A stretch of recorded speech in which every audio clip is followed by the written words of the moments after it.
smoke the dizzy, but we can always share some ditties. It's just a cup in time. This song doesn't have to run. Life's all of us, not every moment we can be feeling fine.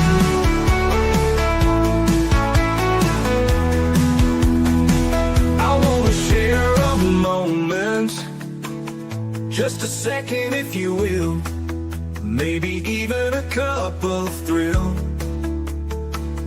We could share this performance. It's tea time, come sit with me. Well, welcome guys, Miss Liz in the house, and I have the incredible Bill Hulseman in the house, and we're going to be talking about his book tonight. And the book that we're going to be talking about is, what is it called? I don't even have the name of the book here. Oh my goodness. Yes, I do. I have it. It's, let me get it. Let me pop it up on the screen. There, 6 to carry the casket and 1 to say the mass. And we were just talking in the background. So I'm going to pull up that book a little bit later in the show, but you guys know how Miss Liz starts. Let's get everybody over to those platforms, Facebook, Instagram, LinkedIn, TikTok, all of those good platforms, and then get out to all those podcast apps because Miss Liz is all over those as well. So Spotify, Podbean, Listen Notes, all those good podcast apps out there, every single one out there, you guys can find Miss Liz on. But before we get started, you guys, we're going to do the disclaimer, and then we got an intro for Bill, and then we're going to spill some tea. And tonight's tea is in present, intentional, and forward-looking. That is the tea we are serving tonight with Bill Hulseman. Disclaimer for Miss Liz's Tea Time live show. Miss Liz's Tea Time is a global platform dedicating to sharing real-life stories, diverse perspectives, and meaningful conversations that inspire awareness, healing, and connection. I'm Miss Liz is going live using StreamYard. Before leaving a comment during the live broadcast, please grant StreamYard permission to display your name at StreamYard.com. Please be advised that all the content brought forward during any Tea Time show is presented in good faith. However, discussions may include opinions, beliefs, and perspectives that do not necessarily represent the views of Miss Liz or the Tea Time platform. Information shared by guests is based on their own experiences and is perceived to be accurate at the giving time of airing. All guests, viewers, and participants are responsible for using their own good judgment when considering any action or decision that may relate to these discussions. Some episodes may cover sensitive topics, including but not limited to trauma, abuse, grief, mental health, and other emotionally triggering subjects. Listeners and viewers' discretion is strongly advised. Tea Time with Miss Liz is an open discussion forum designed to offer insight, inspire awareness, and create connection. It is not a substitute for professional, medical, legal, or therapeutical advice. If you require professional support, please seek assistance from qualified professionals or trusted resources in your area. If you have any questions regarding this disclaimer or the content of this discussion, you are welcome to contact me, aka Miss Liz, directly at my email at bookingmissliz@gmail.com or visit my link tree, Miss Liz's Tea Time. By choosing to participate in, comment on, or view these live shows, you acknowledge and accept this disclaimer. Your participation is entirely voluntary. I, Miss Liz, welcomes you to join the conversation with an open heart, and if at any time you feel this platform is not right for you, I respect your wishes and decision and welcome you back whenever you are ready. Tea Time with Miss Liz is serving truth and awareness one cup at a time. Well, welcome to Tea Time with Miss Liz, where conversations invite us to reflect on life, legacy, and the moments that shape who we become. Today's guest brings us into a space many people avoid, yet one that holds strong of life's deepest meanings. Please join me in welcoming Bill Hulseman, author of 6 to Carry the Casket and 1 to Say Mass. Bill's work explores the human experience through the lens of loss, relationships, and the reflections that often comes when we are faced with life's most profound moments. His storytelling invites us to consider what truly matters, the connections we build, the lives we touch, and the legacy we leave behind. Through his writing, Bill encourages us to pause, to think, and to ask ourselves the questions we don't always take the time to answer. So grab your cup and lean in. Tonight's Tea Time is about life, loss, meaning, and the quiet truths that shape our journey. Let me get Bill in here. Let's spill some tea. Welcome, Bill. Thank you, Ms. Liz. Glad to be here. It's an honor to have you here. So, Bill, let me take you down the first rabbit hole, Miss Liz. I love a good rabbit hole. So, Bill, who were you as a little guy, and who are you now as a grown guy? Well, I grew up the youngest of 10 kids in a big Irish Catholic family in the Chicago area. And I think me as a little kid, I was pretty quiet. I was pretty quirky. Um, you know, lots of code words for like, young kids who are queer, but they don't understand that. So I was a little quirky. I was a little on the outside. I was a little marginal. But other boys were able to quote statistics about athletes and games and professional sports, and I was quoting Broadway musicals and movies like Murder by Death and Young Frankenstein. But that was me as a little kid. I was educated in Catholic schools and Jesuit high school and Jesuit education. And today, I think I'm still very close to that little boy. I'm still a little quirky, and I like being quirky. I like being on the margins now, I think. I'm a gay, white, cisgendered man. I live in Seattle, Washington. I'm a ritual designer, and for a long time, I was an educator. I was a teacher and campus minister and school administrator. But through it all, I think I've always been at the core. Yeah, I like to think I'm a lot like Madonna. Madonna described herself as, people talk about her as a reinventor, and with every album or with every era, she has a new look and a new style. Sometimes she adopts a new name. And when she was asked about it, she described it less as new identities and always the same identity, but she's always peeling back a layer.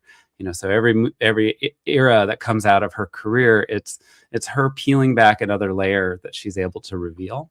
I've always felt that was really true for me too. It's not that I was a different person than I was as a kid. It's just that the world gives me different language at different times to be able to peel back a layer and see what else is there. I like that, because that shows the authenticity of yourself as well, and that you feel comfortable being who you are, and I never thought of Madonna as peeling back the layers, but it is true, eh? With all of the different styles and age and genres, it's like peeling back an onion, right? Like one by one. Yeah. And especially you look at a career like hers where, every era is so different, but when you pay attention, there is a core message that is really consistent all the way through. And if you want, I could spend an hour talking about Madonna. So maybe that's a rabbit hole you do not want. Let me guess. Madonna is one of your favorites. To say the least. I like to say that I have a master's degree because of Madonna. When I was in divinity school, I took a course on the intersection of mysticism and eroticism. And while we were exploring different cultural contexts and religious contexts, I did my independent research about Madonna. Her Ray of Light album was fresh then, and I talk about a rabbit hole. I found myself surrounded by what's called Madonna studies, all these academics in the 80s and 90s who didn't know what to do with her because she didn't fit any molds that anybody was familiar with. And she was doing things that no woman had ever done in the music industry. And she was pushing boundaries when it came to identity and religion and sexual identity. And more recently, she's been an advocate, against violence and for democracy, and she's been a major donor and advocate for people who are suffering from AIDS and the domino impact, especially in Africa and places like Malawi. Anyway, so I have a master's degree because 28 pages later, I was further deep into my obsession with Madonna. So I'm not just a fan, but I also look at her as an example of how we create culture and how one person has directly and measurably impacted global culture, which is kind of amazing. And it's not because she was some extraordinary being. It's because she made choices and stayed true to, what was at her core. She kept peeling back those layers, and she was able to respond to different cultural moments. And along the way, she was always able to own her own image and tell her own story. And for me as a little kid, I don't think I would have been able to articulate that exactly that way. But I think that's exactly why I was drawn to her as a little kid.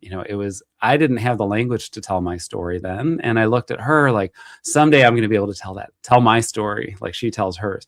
And that's largely what the book emerged from, that desire to, I'm going to tell my own story. I'm not going to wait for other people to tell my story for me. Yeah. Well, let's get into that, Bill, because since you're mentioning the book, now I'm thinking back on Madonna. She did do a lot of religious songs and a lot of, she did bring a lot of raw material and stayed true to herself, like you said, the core of herself. Yeah, I bringing back our ages here.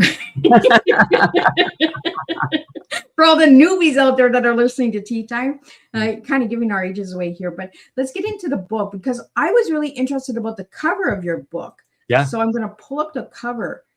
Is this a living room of yours, or? No. This is a photograph that was taken by my friend Joel Avery, who is based in New York. He's an educator and a poet and a very talented photographer.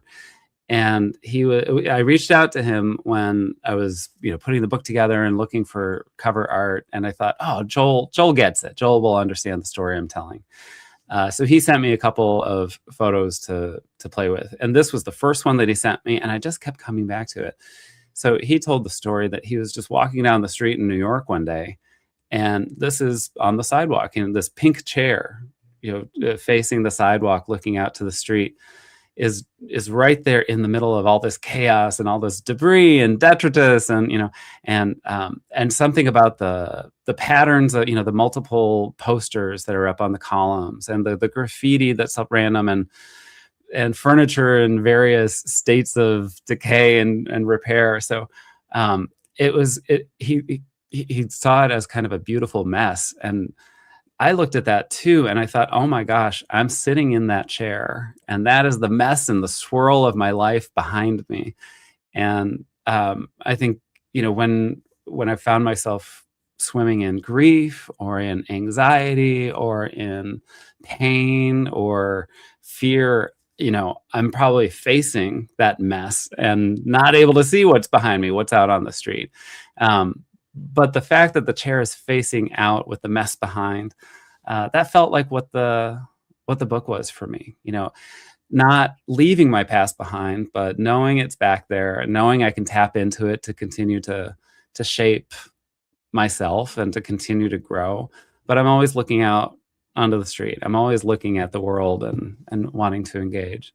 I also love the rest that a chair like that gives in that setting. You think of an urban setting as chaotic and loud and frenzied, and there's this little oasis, this pink chair. Just it makes me want to go have a seat and just take a rest, and and that's for me, that really resonated with what I was trying to do with the book.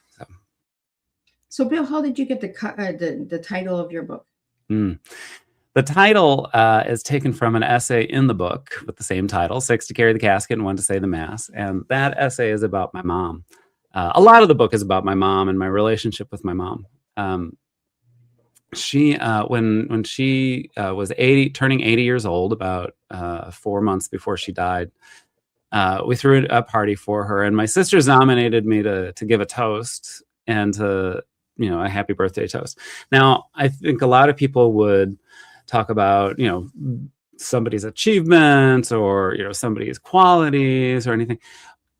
My mom's history could really be told in her catchphrases, in the phrases that she had a way with words. She was very precise in her language. So anything she said was deep and packed, but one of the things that she said a lot was in response to people's shock when they found out that she had 10 children.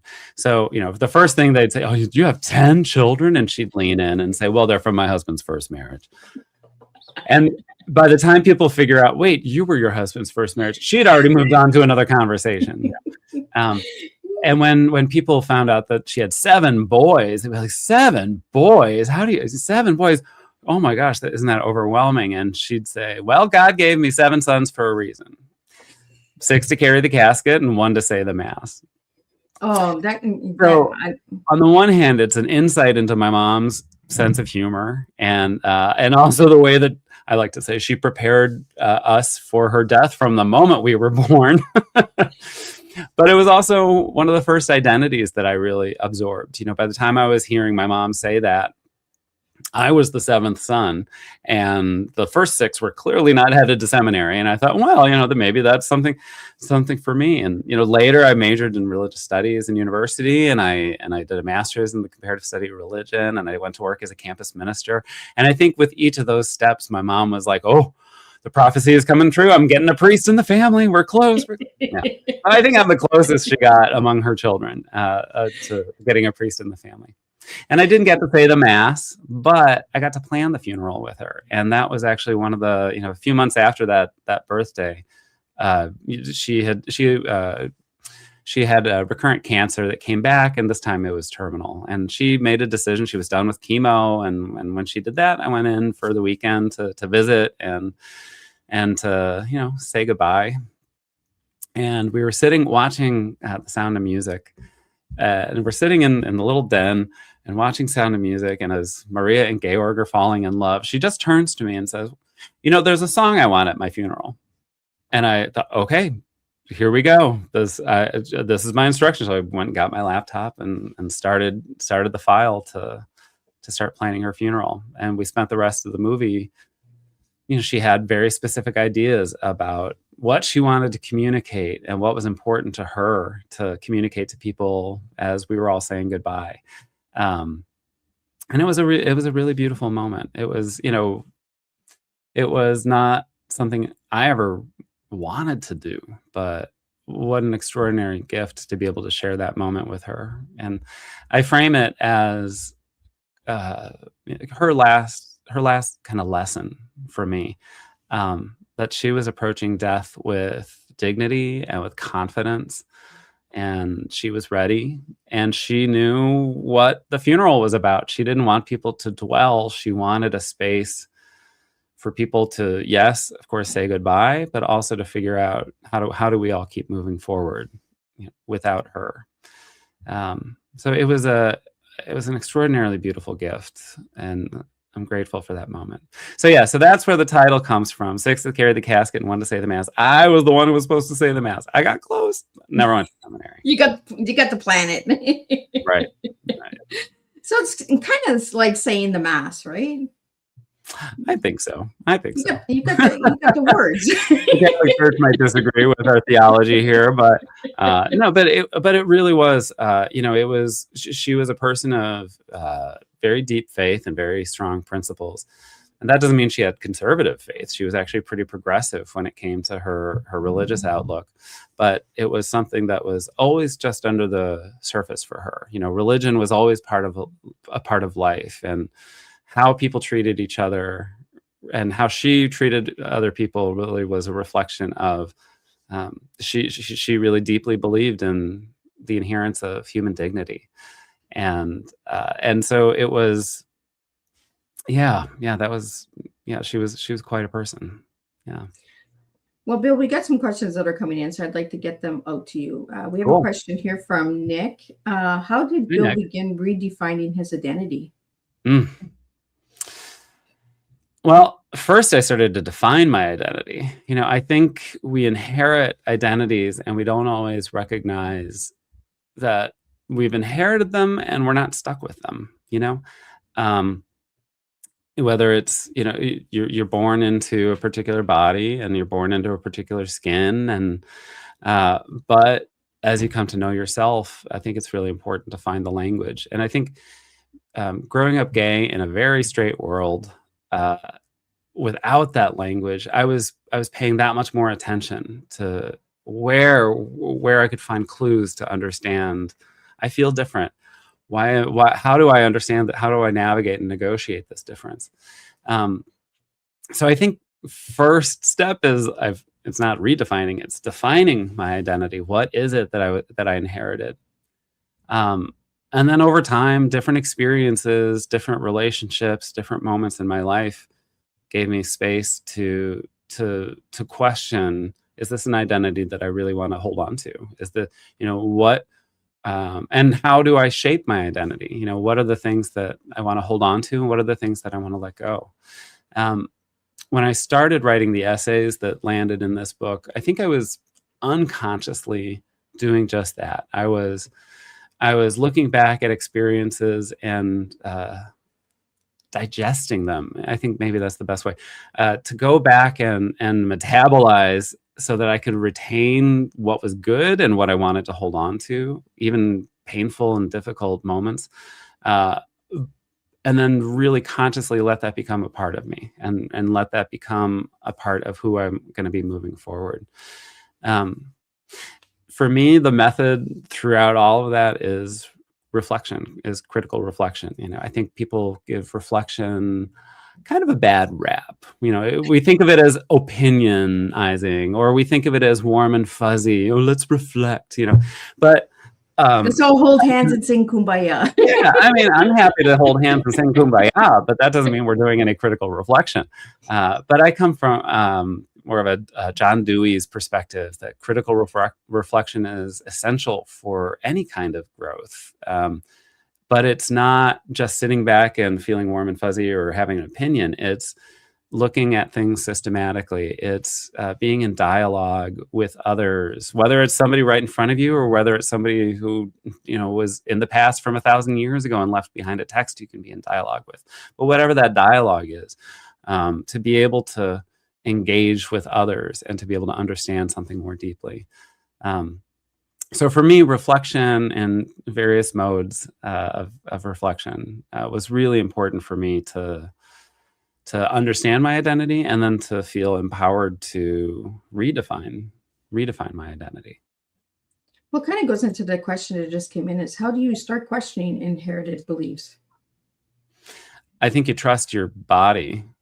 Martha Graham said, "The body never lies," and I always found that Martha Graham, the dancer, who was sort of the creator, the mother of modern dance, and she said, "The body never lies," and I always took that to heart. When our body rejects, what the cloak or the clothes that have been put on us, that should tell us something. And so I think about people who grow up in worlds where being queer is not just not visible, but dangerous, right? You find out really young as a kid, because your body kind of reacts to things, and you don't always have the language for it, but you can trust that gut, you can trust that instinct.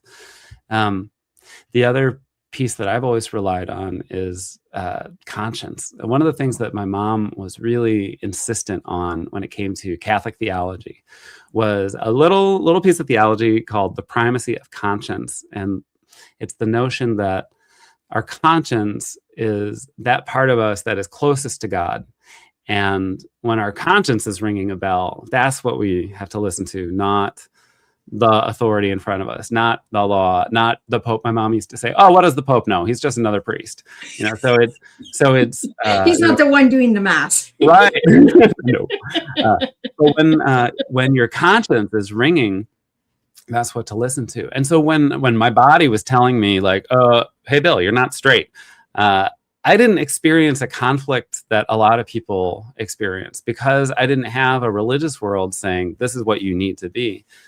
I had that primacy of conscience really front and center. And I thought, no, this is how I was created. If this is how I am, just because other people don't understand that doesn't mean that I'm wrong, So I think, and I think that's probably closely tied to that notion of listening to your body and listening to those instincts. But really empowering one's conscience is the way I think in that direction.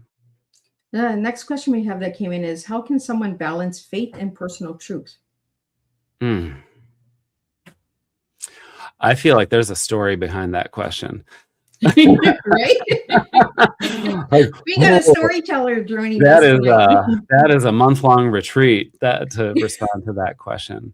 I think I don't if it's true, I don't know that it has to be balanced. I think of faith and truth being integrated. If your faith is conflicting with a truth that you feel, whew, that requires some unpacking. Yeah.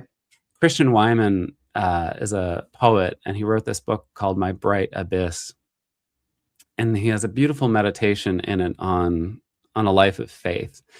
And he said, I hope I don't misquote him here. If you believe at 50 what you believed at 15, then you have not lived, or you have denied the reality of your life. And I invoke that because that's the first thing that came to mind of looking at this very deep question. It's not necessarily things that are balanced. I think they might be different sides of the same wheel that keeps it's not about balancing one side or the other. It's about keep the wheel moving forward so that we can continue to rely and practice and strengthen these different aspects of who we are and how we move through the world. Well, Bill, we have kind of a couple of questions that are similar, so I'm going to just pop them up on the screen so you can see them. We're going to start with the first one here. Just give me a second here. The first one is, what inspired this book and its message? And then I'm going to jump over to the next question because it's kind of goes 2, 3 in 1, I'm going to say. What struggles, where is it? I just seen it. And what challenges did Bill face sharing his story? And then the one here at the bottom, what role did faith play in Bill's journey? So if you could kind of answer those 3 questions all together. Oh my gosh. Okay. 3 for 1. Let's dive in. All right. So I'll take them systematically. So first, what inspired the book? I didn't set out to write a book. I burned out after almost 20 years as an educator. I loved my work, but I found myself in the most difficult job that I had ever had, working as a middle school principal. And then my mom died 2 days before the start of school. So that first year, I never really got my feet on the ground. And the second year, I thought, okay, my second year as a principal, this is when it's going to happen. I had been working for this job my whole career. I was so excited, and I was ready for year number 2. And then my sister died very suddenly. And then my father died about 4 months after her, after a long decline. He had had a couple of strokes. So I found myself just immersed in loss and grief. And yet I was in a job that required me to take care of my faculty and my students and to contribute to that community. I didn't have anything left to give. And so I was, what's the phrase, running on empty for a while. And I completely burned out. I had always loved school. I always loved being a student. I loved being a grad student. I loved being a teacher. I loved being an administrator. And then one day I woke up and I thought, I don't want to go to school. And I kind of heard the thought bouncing around my brain. I thought, that's the first time I have ever had that feeling in my life. And that told me something was broken, that something was off. So I was able to end my career. I gave myself a year to do nothing but heal and recover and not think about work and just focus on being healthy. It was also around that time that I had met my husband, and he gave, as I was at my worst, he really reminded me to be kind to myself. And I mean, I'm every day grateful that he does that for me. So I took the year off, and actually during that year we got married. I moved up to Seattle. I was ready to start my new life. And then the world shut down. Halfway through my self-imposed sabbatical, that's when COVID hit. And here in Seattle, COVID hit early. We were the first we had the first big breakouts in the United States. And so we had a lot of time to think, to sit and think. And I started writing basically to process, like, how did I get here? How did I land here? When I started and then I wanted to understand not just how I landed here, how did we all land in this place of burnout? Like, how did we all get here? When I was ready to start working again, I thought I was going to run back to school. And every time I thought about going back to school, the triggers would all launch, and I was like, oh no, okay, it was something else. So I started a little consulting practice and was doing different projects. And I started including essays in my weekly newsletter. And after about a year and a half, a friend said, hey, have you ever thought about turning these into a book? I said, oh, that's so nice. That's so kind. No. And then a couple months later, a second friend said, hey, have you ever thought about turning these into a book? No. That's not, no. I'm just doing this. And then when a third friend said, hey, have you ever thought about turning these into a book? I thought, well, okay, I have smart friends. I have caring friends. They're not just going to say that. And so I started to look, and I stepped back, and a lot of what I had written was about identity and what were the things that shaped me, what were the things that were burdening me, what were the things that I was clinging to that I needed to figure out how to let go. And so that's really how the book came together. It was not intended to be a book. It was just me processing and trying to get to the other side. I write throughout the book. I write about various struggles. So on to the second question, and struggles and challenges. Some of them were about being the youngest child of a big family and feeling, peripheral and on the outside most of my childhood. Another big piece of it was my relationship with my parents, which was very strong in a lot of ways, because as the youngest, by a big gap, I was also kind of an only child. So I had a different relationship with my parents than my older siblings did. But when I was in middle school, their drinking got real bad. And so that was a major factor that I write about through the book, of how that impacted my relationships with them, how it impacted us as a family, and sort of what I've done with that. I write a lot too about understanding my sexual identity and understanding, what were the things that gave me a clue of, oh, this is what this feeling means, and this is who I am. And I actually decided to designate the entire third part of the book to, I call it the pride section. And each essay is about a different person, a celebrity or a film or a book or a TV show that was really important to me, to help me understand myself, to help me shape my queer identity. So, of course, Madonna got an essay. But TV shows like Designing Women and the Golden Girls were so important to me growing up, because that was a space where I was starting to see myself reflected in different ways. But also wonderful books that I was exposed to, like in college. The Front Runner was one that it was the first love story that I'd ever read that I could actually relate to. I had it never hit me, like all these love stories that are in all the, the great literature, and it's all straight people. And it's like, well, do you know the acrobatics that I have to go through to figure out, like, what does this feel like for you? But then I read The Front Runner, and suddenly, oh, I can relate to a love story that's very powerful. So the whole third part of the book, it's not just complaining about, like, oh, it's hard to be gay. Yeah, it's hard to be gay. It's hard to be trans. It's hard to be queer in any way. But I really wanted to focus on what were the things that shaped me, and how can I celebrate that, and how can I continue to step back and dip into the reserves that they have to fuel me and to inspire me. I still watch the Golden Girls on a loop. I've just got it on I think I finally officially got my husband addicted to the Golden Girls, because I came home from a trip and he was watching it on his own. I didn't even have to be here to try. I mean, it was great. So it's those things that I write about a lot of different struggles kind of in those categories. But I also didn't want to just, I'm not just airing dirty laundry or putting the mess out there.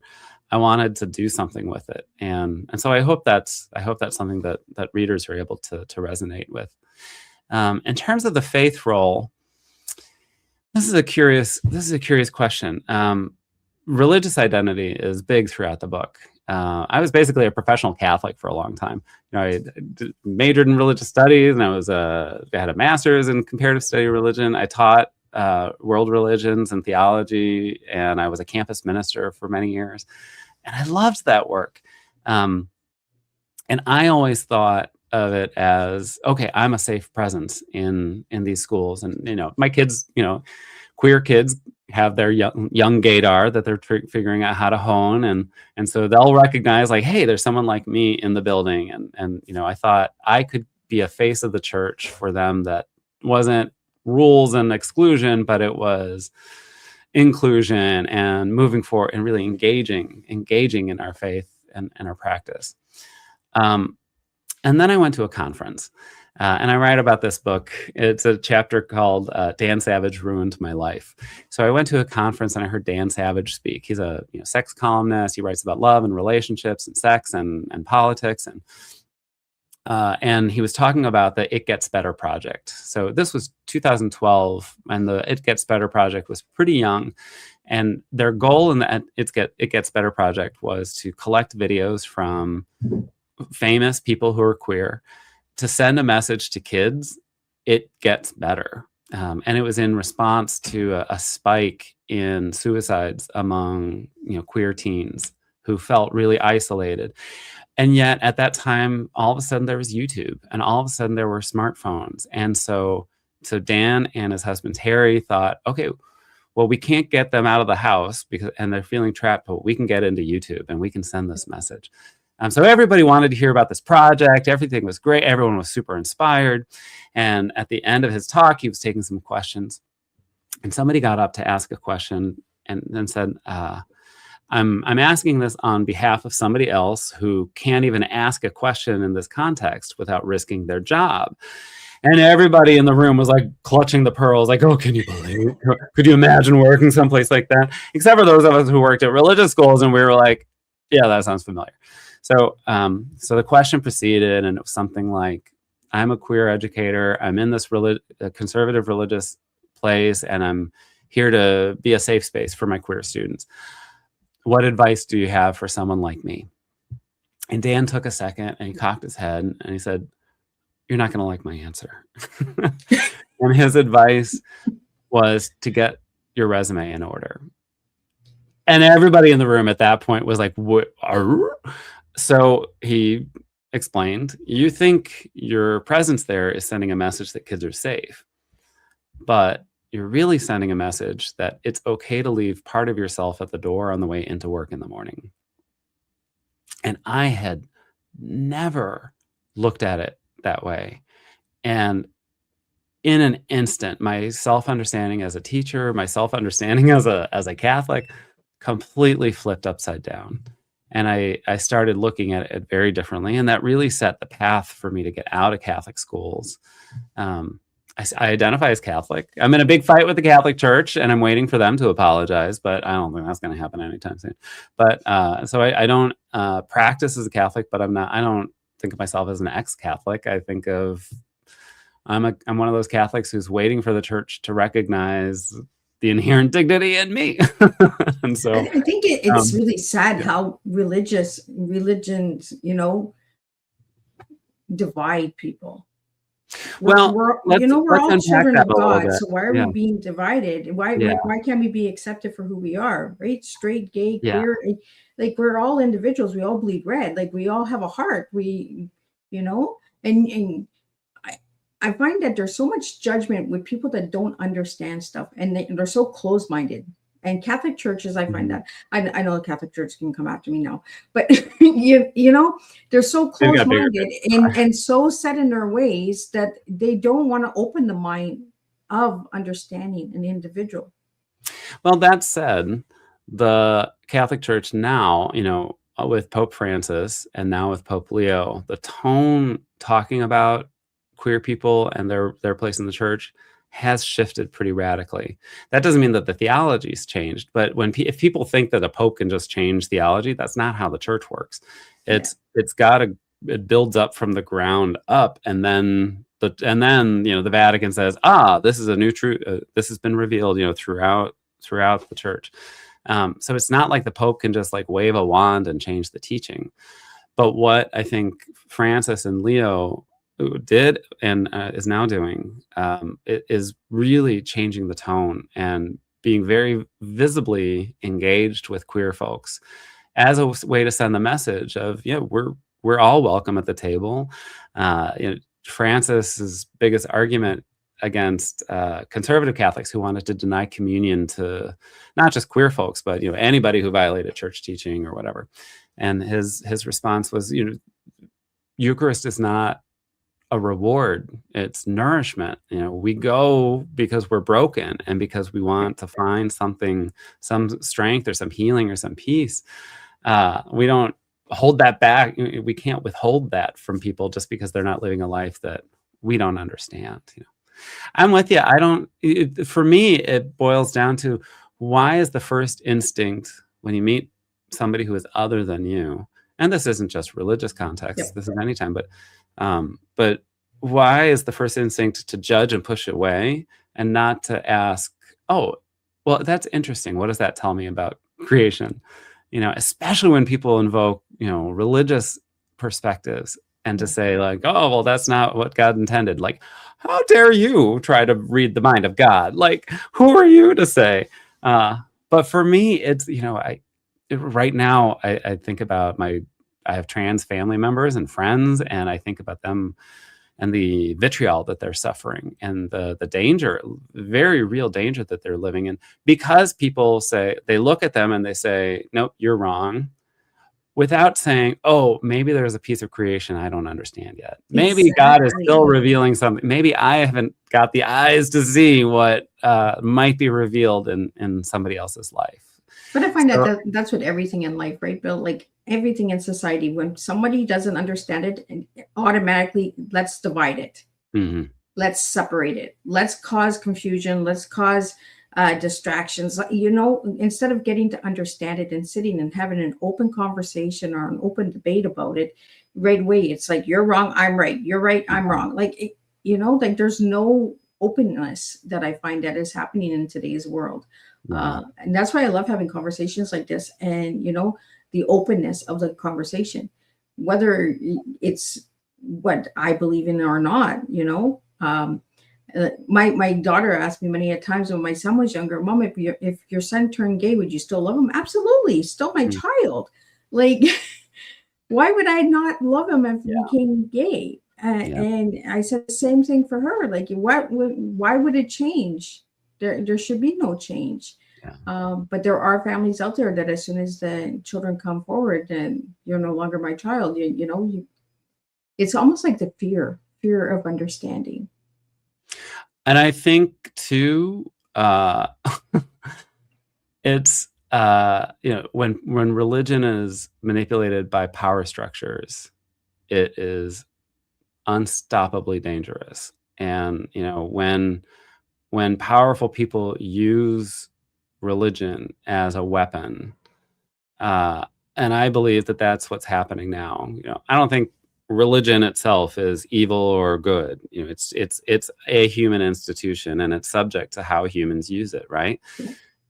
So to me, that also is a reminder that it doesn't help to be talking about like, oh, the church does this. The church is an abstract entity. It's a collection of people.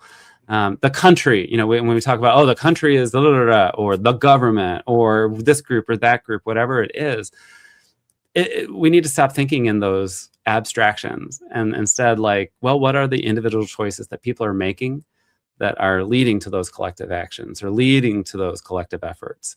It's easy to be cynical if you're constantly waiting for the big structures to change from the top. That's just not how the world was created. Yeah. It changes from the ground up, and it's and when those power struck, I think we're all susceptible to being convinced that, oh, we're not actually powerful, we can't make a difference, when in fact that's just it's we've been taught to believe that because it's a threat to power. Exactly. And people who are in power want you to believe that, oh no, this is what the church says, or this is what the rule says, and as versus those of us on the ground who are individually asking the questions and diving in and living it and giving faith life, giving politics life, giving art life. It's happening on the ground, and it's just about figuring out how to own that, and how do we take that and recreate the world, Right? If we all got along together, it would be a beautiful place, and I believe it could happen someday. I don't know what day, but it's going to happen someday. I hope I'm still alive when it happens. But, it's just to open up the minds. We got to start opening the minds to different creations and different avenues and identities and stuff like that, and just have that open conversation and say, you know what, this is who I am. This is who I am. I still love you. You're still my friend. It was kind of like what COVID did, right? COVID kind of divided everybody with the injection, not the injection, with the mask, not the mask. It divided a lot of people, a lot of families and stuff like that. We have a question here, Bill, that kind of is what we're talking about is, what does choosing your own story really mean? Do you remember the Choose Your Own Adventure books? Yes. Oh my gosh. Now we're giving our ages away. Were those not amazing? Like, and it's like, if you want to jump off the cliffs, turn to page 43. If you want to go down the river, turn to page 48. And like, oh, where's this story going?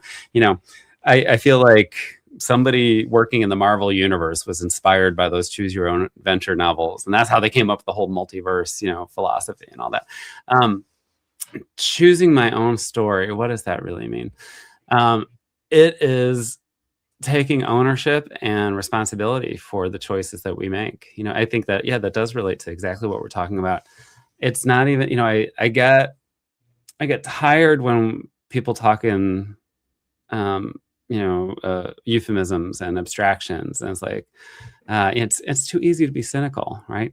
I think choosing to tell my own story means not giving into that cynicism. Instead, what does my life reveal about myself, about others, about the world? And, what does your life reveal about yourself and others in the world? What is our relationship?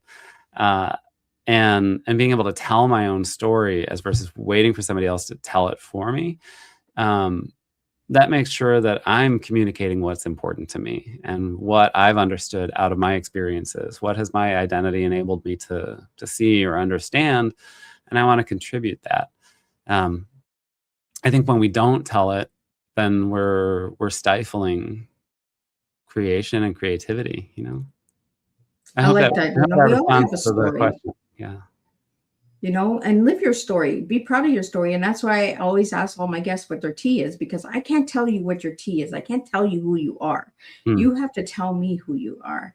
Yeah. And the T that you gave me, I want to get into the T, and then I'm going to get into a couple more questions here that came in, is present, intentional, and forward-looking. And you kind of got into the forward-looking a little bit with your mom, with the story when we first started talking, because your mom always looked forward. She got to the next conversation, and you were still in the back seat. So why'd you give me those words, Bill? Well, thinking about like time, effort, and attitude, for me, I think I spent too much of my life worrying about past and future, and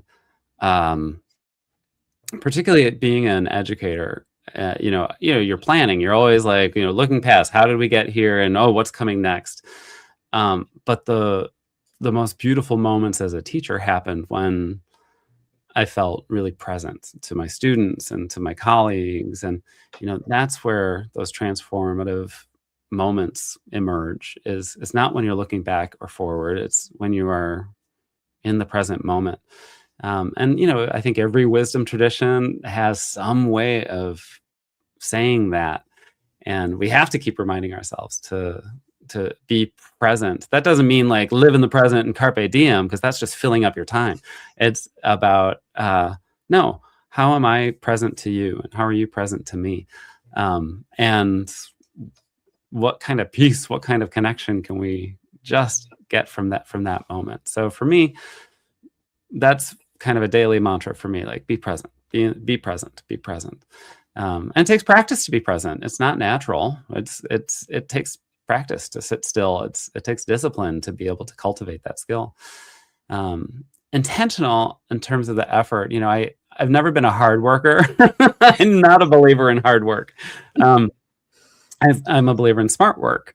I think, you know, and being intentional about every action makes it easier to be present, but it also makes it easier to understand what my impact is going to be. You know, if I'm going to be intentional about something, then I'm going to be able to anticipate, oh, this might hurt. So I do want to still say this, but I need to say it with compassion, because I'm talking to another human person, and I can't just, like, you know, lob a truth bomb or, you know, something like that. So that's intentionality is really important for me. And then in terms of forward looking, yeah, we talked about that. I even put that in, you know, that's the subtitle of my book is, you know, Reflections on Life, Identity, and Moving Forward. And it's because I spent too much of life looking backward and too much of life clinging to that, thinking that somehow that was going to get me on the right path. But the right path has only revealed itself to me when I have been looking forward, and I've been you know, maybe I'm not ready for what's next, but I can see what's next, and I can start to figure out, okay, how do I prepare myself for that? Absolutely. That's why those 3 words came up for me. You know, and that's a strong cup of tea, and that kind of tells us a little bit, because you got a little bit into the moving forward with your mom, you know, and moving forward through the grief and that as well, because it does get us stuck, you know. And you shared a little bit about that at the beginning of the show. We have a question here about your book. Did writing this book change Bill's personality? Personally. Personality. Both. Changed my personality and my personal life. Yeah, I'm seeing words that are not even there, guys. It was between the lines. Thank you for the question, Sean. Yes, profoundly. I didn't realize it along the way. You know, I thought it was sort of, you know, this was the cumulative effort. This was the output of, you know, the first 40 something years of life. When the first book arrived, you know, the proof copy arrived, and I got to hold it. When I took it out of the box and I held it in my hands, suddenly I felt a really healthy detachment from a lot of the things that are in the book. You know, I felt like, okay, I've told the story. It's not my story anymore. It belongs to whoever is reading it. And it gave me a lot more freedom to not just dwell in past and try to build on past moments and past experiences, but to keep looking for new experiences, to keep going forward. I would say, you know, even if I didn't get the book published, if I had gone through writing these essays, and I think I still would have been changed really personally. I've grown in confidence, and I think I've grown in confidence, particularly in my ability to tell my story, but also confidence that I have something to contribute to the world, and I want a vehicle to be able to do that. You know, I'm not out for fame and fortune, but I would love to know that I've made a contribution. And I think writing the book gave me real clarity about what exactly that contribution could be. Well, I think anybody that's written a book, you know, you don't get rich and famous with books. No. But I think it's more of an expression, right? It gets our stories out there, and it gets our words in a different meaning and in a different way. You know, how we can express through our writing styles and that. Is there a sense of humor in this book? Oh, yeah. It's actually pretty funny. I was going to ask, because your mom sounds like she has a good sense of humor. Yeah. You know, I'll share a good friend wrote wrote a little tagline to put on to promote the book, and she wrote, "In the spirit of David Sedaris and Dorothy Zbornak." And I thought, okay, well, that was the highest compliment to be compared to those two. And I think, like David Sedaris, I love David Sedaris. I've absorbed his stories for so long, and I maybe unconsciously was trying to kind of write in his shadow. He writes about such profound things in his essays and his stories. He writes about profound things about human connection and human perception and how we know things and how we grow and how we interact. But every story is really freaking hilarious, you know? So there, like, I think for me, that was just always in the background. It was also a tool for me as a teacher. I knew storytelling and, like, particularly getting kids to laugh or getting kids to smile or, you know, think happy things. That's the way to get, you know, that's the way to hook them. And then we can go deep, you know, and then we can dive deep. And so I think that's it's just become kind of part of my natural way of how I tell stories. I don't want to just go in and be really depressing because I don't believe anything is purely sad or purely happy. I think there are tinges of everything. So there are a lot of moments in the book that are really funny. And, you know, I had the great pleasure of doing an event in Boston last week, and I read a couple of the essays live, and things that I knew were going to be funny got laughs. And then things I didn't know were going to be funny got even bigger laughs, you know? And I thought, oh, well, that's great. I'm glad that everybody's finding the joy in it. But then they were right with me too, when, you know, 3 paragraphs later, I'm going deep into the painful parts, you know? So it, if we can smile and laugh, that makes it a lot easier to stay afloat in the deep end, you know? Absolutely. And it kind of goes into the question that just came in, is how do you stay strong when facing judgment? Do you use humor? I don't know that I do stay strong. We're not strong tonight. We're here. Well, that's the first question. Do you feel strong when facing judgment? No, I don't. I'm a Virgo. I am the harshest critic of myself. And so, yeah, I am like it, I think the key is not just taking judgment from others because they feel the right to tell me.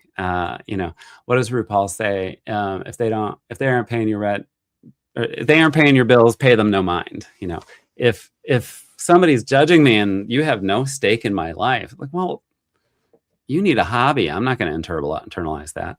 But if it's somebody who I do know and respect, and they know and respect me, and they give me a harsh judgment, I'm going to take that more seriously. I don't just cast it off. I'm going to take it.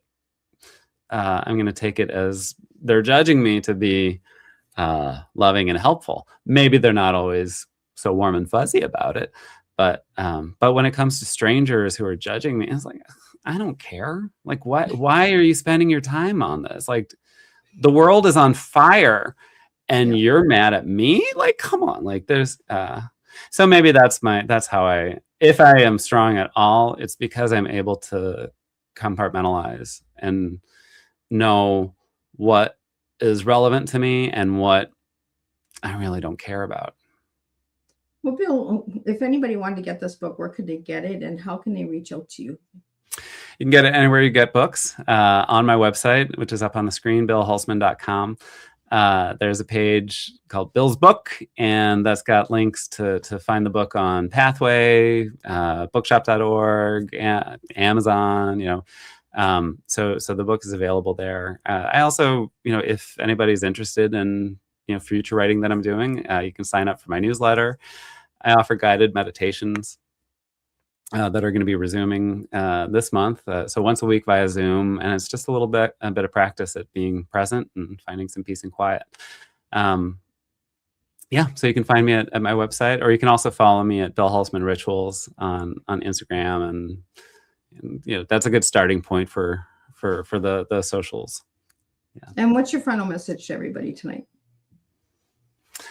I'm going to borrow the words of Marcia Falk, who is a Reconstruction Jewish poet and theologian and liturgist, and she wrote a blessing for children that I think it's something we all need, and it's, be who you are, and may you be blessed in all that you are. Well, thank you so much, Bill. It was an honor to have you here tonight and to get to know about your book and your journey in that as well, and having this good old open conversation. Thank you to all the viewers out there. I could not do this without all of you guys, so I encourage you guys to keep tuning in. If you haven't subscribed to Miss Liz's YouTube channel, give that a quick subscribe.